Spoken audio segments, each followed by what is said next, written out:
जैसे set theory है तो उसमें कौन कौन सी टॉपिक्स आपको पढ़ने चाहिए जो एग्जाम में आपके आएंगे, या फिर सेकंड चैप्टर है रिलेशन और फंक्शन, तो उसमें से क्या क्या पूछा जा सकता है। ये सुपरिभाषित संग्रह लिखा गया है ना, तो ये सुपरिभाषित हटा के सिर्फ संग्रह लिख दिया जाएगा और पूछेगा कि क्या भाई ये ऑप्शन सही है। फलन के प्रकार देखना है, जैसे 1 है, ऑन 2 है, मेनी 1 है या फिर इनटू फंक्शन है। ये 4 टाइप के फंक्शन होते हैं, इनको आपको डिटेल में थोड़ा सा पढ़ना है। क्लास में चिल्ला चिल्ला के बताए हैं साइन 75, कॉस 75, कॉस 15, साइन 15 कैसे वैल्यू निकालते हैं, साइन ए प्लस बी का फार्मूला लगा के, साइन ए माइनस बी का फार्मूला लगा के, या फिर cos A plus B, cos A minus B.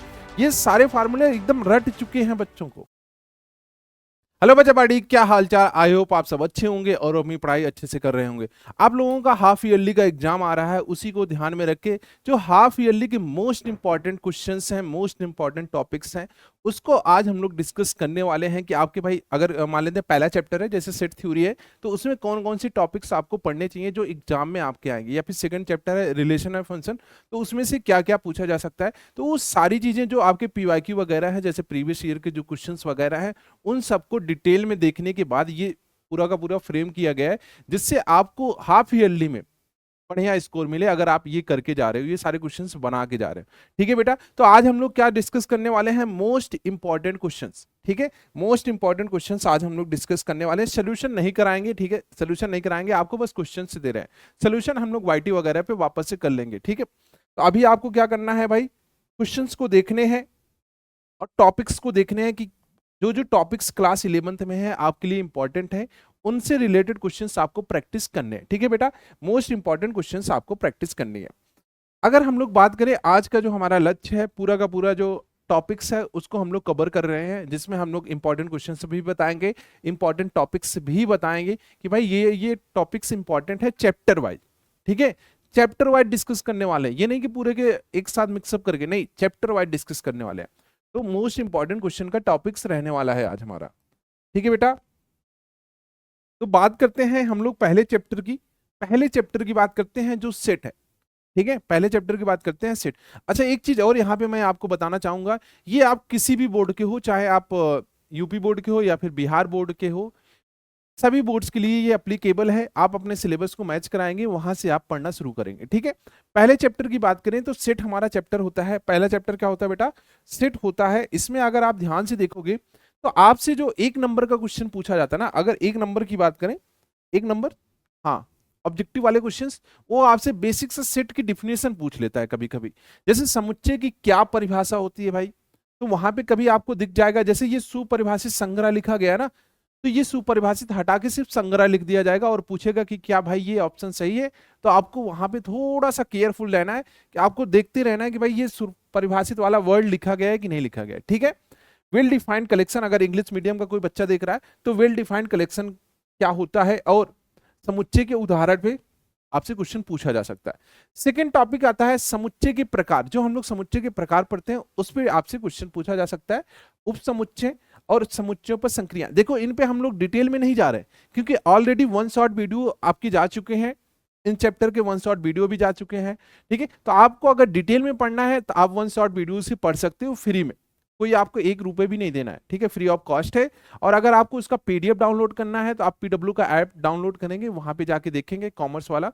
ठीक है, कॉमर्स स्टेट बोर्ड आप सर्च करेंगे, वहां पे अगर आप क्लास 11 के बच्चे हो तो क्लास 11 का देख लेना, 12th के बच्चे हो तो क्लास 12 का। क्लास 12 में विश्वास स्टेट बोर्ड चल रहा है, 11th में पेस स्टेट बोर्ड चल रहा है। ठीक है, और अगर आप पेड बैच लेना चाह रहे हो तो दोनों के पेड बैचेस भी रनिंग में है। ठीक है बच्चा, 2.0 दोनों के रनिंग में। उसके बाद प्रायोगिक प्रश्न, कुछ क्वेश्चंस ऐसे होते हैं जैसे 2 या 3 समुच्चयों से संबंधित समस्याओं को हल करने के लिए सूत्रों का उपयोग, जैसे आपको वेन डायग्राम का उपयोग करना आना चाहिए।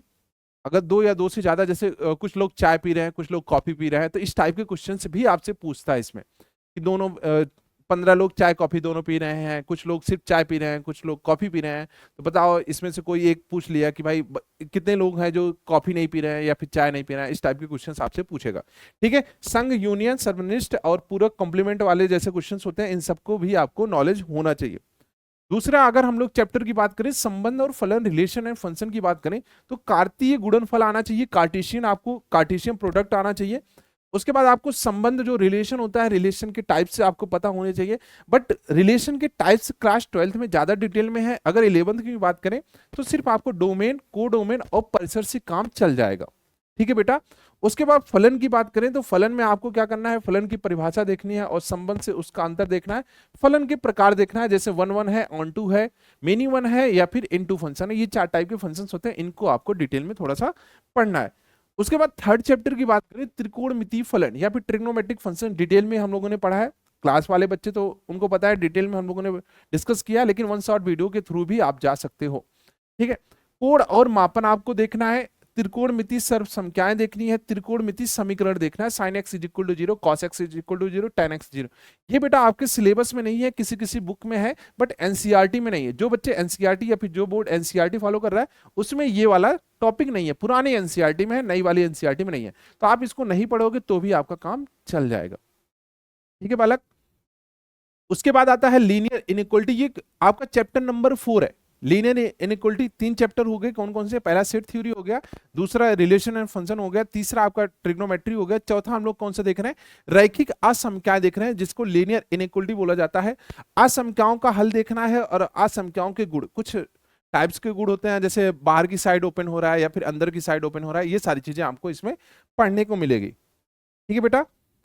और अगर हम लोग उसके आगे बात करें चैप्टर नंबर 5 की, तो ये क्रमचय और संचय की बात करते हैं। जैसे फैक्टोरियल होता है, फैक्टोरियल, ठीक है, एन फैक्टोरियल हो गया, 2 फैक्टोरियल, 3 फैक्टोरियल, इन सब की वैल्यू आपको आनी चाहिए। उसके बाद क्रमचय होता है, संचय होता है, परमुटेशन एंड कॉम्बिनेशन, डिटेल में हम लोगों ने ऑलरेडी पढ़ा है। ठीक है। वस्तुओं का व्यवस्थित करने की विधियां, जब पुनरावृत्ति हो या ना हो, वस्तुओं का चयन करने की विधियां, जहां क्रम का महत्व नहीं होता। ठीक है, ये आपका चैप्टर नंबर 5 है। चैप्टर नंबर 6 की बात करें तो द्विपद प्रमेय हमको पढ़ना होता है। बाइनोमियल थ्योरम, बाइनोमियल थ्योरम में कौन सा इंपॉर्टेंट टॉपिक है वो देखते हैं। द्विपद प्रमेय का सूत्र और विस्तार की पद कि भाव, इसमें ढूंढो 5वां पद क्या होगा, 6 वाला पद क्या होगा, 8वां क्या होगा, ये इस टाइप के क्वेश्चन आपसे पूछा जाता है। ठीक है, इस टाइप के क्वेश्चन आपसे पूछेगा, तो आप इसको सॉल्व करना जरूर आना चाहिए। ठीक है बेटा। ठीक है बेटा। तो हम लोग अगर 6 चैप्टर की बात कर रहे हैं तो इसमें आपको क्या देखना है? धनात्मक पूर्णांक घात के लिए x प्लस ए की पावर n, विस्तार सूत्र, व्यापक पद और मध्य पद। देखो, अगर आप आर डी शर्मा की बुक की बात करोगे उसमें आपको नेगेटिव वाले भी पावर ढूंढने हैं, बट नेगेटिव वाला एनसीईआरटी में नहीं गिवन है। तो एनसीईआरटी से आपको क्वेश्चंस बनने वाले हैं, तो आप बेफिक्र रहिए, आपको नेगेटिव वाले नहीं पढ़ने हैं, सिर्फ धनात्मक वाले पढ़ने हैं। ठीक है बेटा। अगर हम लोग आगे की बात करें, उसके बाद आपका आता है अनुक्रम तथा श्रेणी, sequence and series. Sequence and series में आपको 2 पढ़ने हैं, कौन कौन से भाई? समांतर श्रेणी और गुणोत्तर श्रेणी, फिर इनका समांतर माध्य और गुणोत्तर माध्य। ठीक है। हार्मोनिक मीन आपको नहीं पढ़ना है, एचएम या फिर एचपी सीरीज जो होती है ना, हार्मोनिक प्रोग्रेशन, वो आपको नहीं पढ़नी है। सिर्फ 2 सीरीज पढ़नी है, कौन कौन सी? AP and GP. क्लियर है। उसके बाद आता है हम लोग जैसे टॉपिक्स की बात करें वैसे हम लोग क्वेश्चंस की बात कर लेते हैं, चैप्टर वाइज क्वेश्चंस। अगर हमें चैप्टर वाइज क्वेश्चंस की प्रैक्टिस करनी है तो कौन कौन से क्वेश्चंस हमारे लिए इंपॉर्टेंट है वो हम लोग देखते हैं। अगर हम लोग पहले चैप्टर की बात करते हैं, सेट की बात करते हैं, तो बेटा सेट में हमें इस टाइप का क्वेश्चन आपको पता होना चाहिए। जैसे ए गिवन है, बी गिवन है, सी गिवन है, देन आपको ए यूनियन बी, फिर पूरे का इंटरसेक्शन सी के साथ, ये वाला क्वेश्चन आपको आना चाहिए। इस टाइप के क्वेश्चन आपसे पूछता है। ठीक है बेटा, ये मोस्ट इंपॉर्टेंट क्वेश्चन हैं। आप इसको हाफ ईयरली के पहले एक बार बना के जरूर जाना। पूरा अगर आप रिवाइज नहीं कर पा रहे हो तो इस टाइप के क्वेश्चंस एक बार जरूर प्रैक्टिस करके जाना। ठीक है बेटा। सेकंड क्वेश्चन की बात करें तो x सच दैट x एक प्राकृतिक संख्या है और b एक सम प्राकृतिक संख्या है, तो a union b, sorry a intersection b, ये लैंग्वेज वाले, ठीक है, ये आपको पता है किसमें दे रखे हैं? सेट बिल्डर फॉर्म में दे रखे हैं। पिछला वाला किसमें है? रोस्टर फॉर्म में। तो अगर आप ये दोनों क्वेश्चंस बना रहे हो तो आपको सेट बिल्डर फॉर्म की भी नॉलेज हो जा रही है, रोस्टर फॉर्म की भी नॉलेज हो जा रही है। ठीक है बेटा, तो दोनों एक साथ हो जा रहे हैं। अब ये आपको डी मॉर्गन्स थ्योरम का आपको क्या करना है भाई? सिद्ध करना है। तो डी मॉर्गन्स थ्योरम हम लोग सिद्ध कैसे करते हैं? आप चाहे यहाँ पे ए बी को लेट कर लो, फिर उसका परिवर्तन निकाल लो, ठीक है, ए और बी का उसका आपको निकाल लो, वहां से आप इसको प्रूव कर सकते हो। ठीक है बेटा। अगले क्वेश्चन की बात करें तो एन इज इक्वल टू 20 है, n B is equal to 28 है और ये 36 है, ये वाला, ये फार्मूला आपको आना चाहिए। कौन सा वाला भाई? ए यूनियन बी को क्या लिख सकते हो? एन ए लिख सकते हो, एन बी लिख सकते हो, माइनस का एन ए इंटरसेक्शन बी। ये अगर आपको फार्मूला पता है तो भाई, अगर ये आपको फार्मूला बना पता है तो आप इसमें वैल्यू रख दो, डायरेक्ट आंसर आ जाएगा जो भी पूछेगा। ठीक है, तो इस टाइप के क्वेश्चन भी आपको आने चाहिए। अब ये आपका आगे कि जैसे कुछ लोग क्रिकेट पसंद करते हैं, कुछ लोग और कोई गेम पसंद करते हैं, कुछ दोनों लोग पसंद करते हैं, तो कुछ आपसे पूछ लिया कि भाई टोटल कितने लोग हैं गेम खेलने वाले, तो इस टाइप के भी क्वेश्चन आपसे पूछा जा सकता है वेन डायग्राम वाले। उसके बाद हम लोग सेकंड चैप्टर की बात करें, रिलेशन एंड फंक्शन की। तो बेटा जैसे यहाँ पे दे रखा है ए है बी है, तो ए क्रॉस बी ज्ञात करना है। ए क्रॉस बी क्या ज्ञात करना है आपको? कार्टेशियन प्रोडक्ट फाइंड आउट करना है। ठीक है, देखो कितना मतलब कि आपको एक एक टॉपिक्स की एकदम छोटी छोटी सी नॉलेज यहाँ पे दे रखे हैं। अगर आप इन क्वेश्चंस को बना के जाओगे तो पूरा का पूरा आपका चैप्टर कवर होने वाला है। ऐसा नहीं है कि इसमें कुछ छूट रहा है। सबसे पहले आपको क्या, जैसे ही आप रिलेशन एंड फंक्शंस पढ़ते हो, सबसे पहले आप क्या पढ़ते हो? कार्टेशियन प्रोडक्ट पढ़ते हो। पहला ही क्वेश्चन आपका कार्टेशियन प्रोडक्ट है। ठीक है, कार्टेशियन प्रोडक्ट है। उसके बाद यहाँ पे आगे जस्ट उसके आगे पूछा है total number of relation. Cartesian product के बाद क्या पढ़ते हो? Total number of relation. यहाँ पे आपसे क्वेश्चन क्या पूछ लिया? Total number of relation. ठीक है, तो ये क्वेश्चन ऐसे हल्के में मत लो, एकदम मतलब कि आपको हाफ ईयरली के जो एग्जाम्स है ना, उसको देख के डिजाइन किए गए। उसके बाद आर जैसे संबंध है, ए दे रखा है और ये कुछ फंक्शन दे रखा है, तो परिभाषित करना है। अब यहाँ पे सह प्रांत और परिसर फाइंड आउट करना है। हम लोग डोमेन एंड कोडोमेन भी यहाँ पे फाइंड आउट कर रहे हैं। अगले क्वेश्चन में देखो, यहाँ पे domain and codomain find out कर रहे हैं। तो ये फंक्शन हमारा क्या है? F x is equal to x square का। ठीक है बेटा। उसके बाद अगर आगे बात करें तो ये एक फंक्शन है जिसमें हम लोग प्रांत ज्ञात करने हैं। वैसे भी आपको पता है क्लास 11 में सिर्फ डोमेन एंड कोडोमेन निकलवाता है, डोमेन एंड रेंज आपसे फाइंड आउट कराता है। क्लास 12 में होते हो, यहाँ पे आपको प्रूव करने के लिए आता है, 1 1 प्रूव करो या फिर मेनी 1 प्रूव करो, ऑन टू प्रूव करो, इन टू प्रूव करो। बट यहाँ पे हमें क्या फोकस करना है? प्रांत वगैरह पे। ठीक है, अगले क्वेश्चन की बात करें, ये एफ एक्स है जी एक्स है, और यहाँ पे आपसे दो फंक्शन का ऐड भी पूछ लिया, दो फंक्शन का आपको डिफरेंस भी पूछ लिया है। ठीक है, इस टाइप के भी क्वेश्चन आपसे पूछता है छोटे मोटे। उसके बाद हम लोग ट्रिग्नो पे आते हैं, नेक्स्ट चैप्टर में, चैप्टर नंबर 3 पर आते हैं। ठीक है बेटा, चैप्टर नंबर 3 पे तो ये एक क्वेश्चन है जिसे हमें प्रूव करना है। ठीक है, ये इस टाइप के क्वेश्चन आपसे पूछे जाएंगे प्रूव करने के लिए। ठीक है, देखने में थोड़े से अजीब है, बट जब सॉल्व करना शुरू करोगे तो आसान लगेगा। ठीक है बेटा, अगला क्वेश्चन ये है, tan पाई बाई 4 प्लस का x is equal to 1 plus tan x upon 1 minus tan x। कुछ नहीं है, बस आपको यहाँ पे tan a प्लस बी का फार्मूला लगाना है, सिंपल से सॉल्व हो जाएगा। उसके बाद पाई बाई 4 की वैल्यू रख देना, tan पाई बाई 4 की वैल्यू 1 होती है, वही सेम आपका आ जाएगा। अगले क्वेश्चन की बात करें, ये sin x है प्लस sin 3x है, cos x प्लस का cos 3x है, ये प्रूव करना है tan 2x। कर पाओगे? उम्मीद है कि आप कर पाओगे इसको। ठीक है बेटा, उसके बाद sin 75 का मान क्लास में चिल्ला चिल्ला के बताए हैं। sin 75, cos 75, cos 15, sin 15 कैसे वैल्यू निकालते हैं? sin a प्लस बी का फार्मूला लगा के, sin a माइनस बी का फार्मूला लगा के, या फिर cos a plus b, cos a minus b. ये सारे फार्मूले एकदम रट चुके हैं बच्चों को।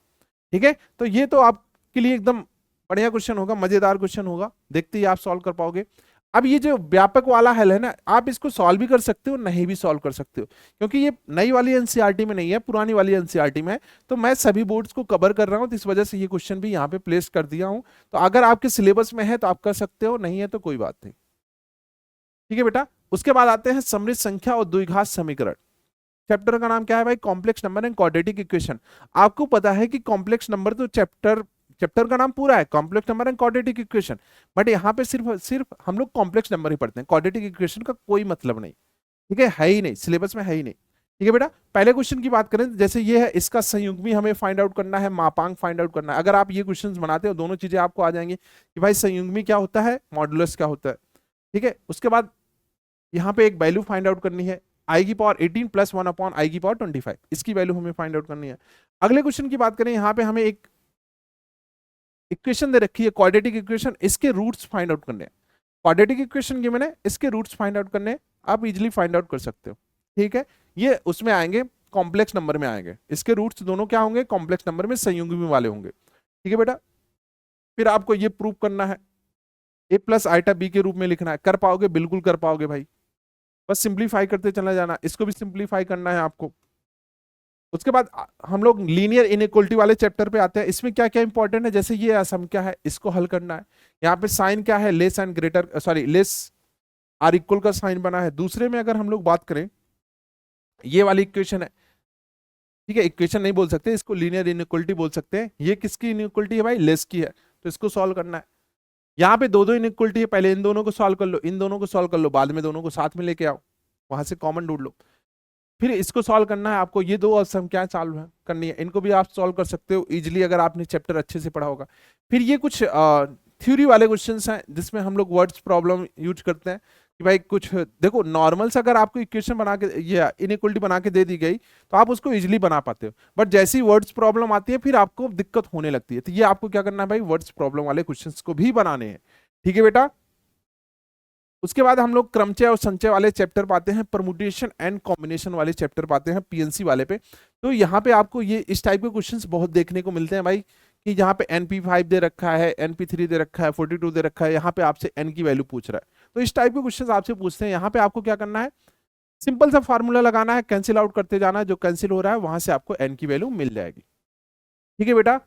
फिर यहाँ पे जैसे एक माला है, अक्षरों से कितने भिन्न भिन्न शब्द बनाए जा सकते हैं। माला की जगह इलाहाबाद लिख दिया जाए, लखनऊ लिख दिया जाए, दिल्ली लिख दिया जाए, अलग अलग वर्ड्स हो, कुछ भी लिखा जा सकता है। तो आपको प्रैक्टिस के लिए दे दिया कि भाई माला है, वहां से कितने शब्द बनाए जा सकते हैं, डिफरेंट डिफरेंट। ठीक है। फिर ये नंबर्स है, 4 अंकों की कितनी संख्या बनाई जा सकती है, 4 अंकों की पुनरावृत्ति भी हो सकती है, नहीं भी हो सकती है, दोनों पूछ सकता है।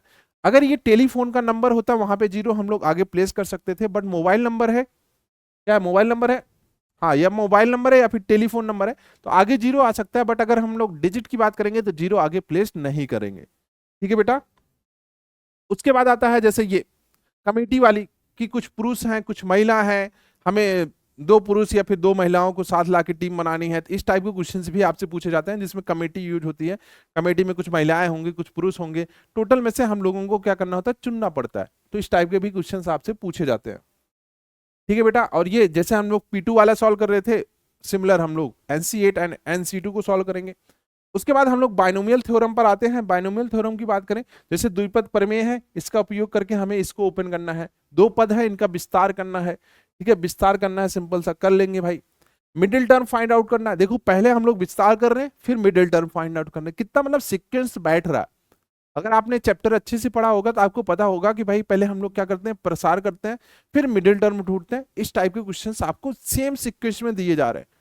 ठीक है, जिससे आप कंफ्यूज ना हो। फिर देखो यहाँ से स्वतंत्र पद पूछा गया है, 2 से स्वतंत्र पद। ठीक है, मतलब 2 आने ही नहीं चाहिए, 2 से नहीं होना चाहिए। यहाँ से x लिखा गया है बेटा, ये x लिखा है, थोड़ा सा करेक्शन है। x से स्वतंत्र पद पूछा है, मतलब x की पावर 0 से आपको कंपेयर करनी है। ठीक है बेटा। उसके बाद हम लोग बात करें यहाँ पे एक्स क्यूब का गुणांक फाइंड आउट करना। जैसे x की पावर 0 से कंपेयर कर रहे हैं, सिमिलर x की पावर 3 से कंपेयर कर लेंगे। ठीक है। फिर आपका आता है 99 की पावर 5 का मान ज्ञात करना, किसका प्रयोग करके, बाइनोमियल का यूज करके। वैसे नहीं कि 99 को 5 टाइम से लिख के मल्टीप्लाई कर दो, नहीं बेटा, बाइनोमियल का यूज करके। फिर आते हैं सीक्वेंस एंड सीरीज पर। ठीक है, इस चैप्टर पर आते हैं सीक्वेंस एंड सीरीज पर। अगर हम लोग सीक्वेंस एंड सीरीज की बात करें तो जैसे समांतर श्रेणी है, पहले हम लोग समांतर श्रेणी से स्टार्ट करेंगे। समांतर श्रेणी का पहला क्वेश्चन है, ठीक है, ये वाला। उसके बाद हम लोग क्या करेंगे, गुणोत्तर श्रेणी देख रहे हैं भाई। गुणोत्तर श्रेणी में फार्मूला आपको याद करा रहे हैं जीपी का। फिर हम लोग यहाँ पे दोनों को एक साथ लेके आ रहे हैं। यहाँ पे एपी है, एपी में एम और एन वाले जो वर्ड्स वाले प्रॉब्लम होते हैं। देखो पिछले वाले क्वेश्चन तो आसान है, जब एम और एन ऐसे कुछ वर्ड्स दिए होते हैं ना, वहां पे कंफ्यूजन होता है। तो इस टाइप के भी क्वेश्चंस आपको प्रैक्टिस के लिए दिए गए हैं इसमें। ठीक है बेटा। उसके बाद जीपी के हैं, सार पाथ है, 5 है, बाकी वगैरह वगैरह है। फिर एएम वाले क्वेश्चंस आपको मिल जाएंगे, एएम के क्वेश्चंस, अर्थमेटिक मीन वाले। फिर आपको जीएम के भी क्वेश्चंस मिल जाएंगे। ठीक है, तो ये कुछ आपको भाई जो मोस्ट इंपॉर्टेंट क्वेश्चंस हैं वो आपको कराए गए भाई। ठीक है, जो मोस्ट इंपॉर्टेंट क्वेश्चंस हैं, ठीक है, ये आपको देखने हैं। आप क्या कर सकते हैं, इन क्वेश्चंस को नोट डाउन कर सकते हो, कॉपी में नोट डाउन कर सकते हो, उसके बाद खुद से सॉल्व कर सकते हो। और जो जो टॉपिक्स आपको बताए गए, ठीक है, जो जो टॉपिक्स आपको बताए गए हैं उनको भी आप नोट डाउन कर सकते हो या फिर स्क्रीनशॉट ले सकते हो। वहां से क्या करना है, आपको उस टॉपिक्स पे जितने भी क्वेश्चंस आपको मिल रहे हैं, चाहे वो आपके नोट्स में हो या फिर बुक में हो या फिर कोई और अगर आपने रेफरेंस बुक ले रखी है वहां से हो, तो उन सब टॉपिक्स पे आपको प्रैक्टिस करनी है अच्छे से। ठीक है बेटा, तो आज के सेशन में इतना ही रखते हैं, मिलते हैं अगली क्लास में। तब तक के लिए टाटा बाय बाय बच्चे, टेक केयर।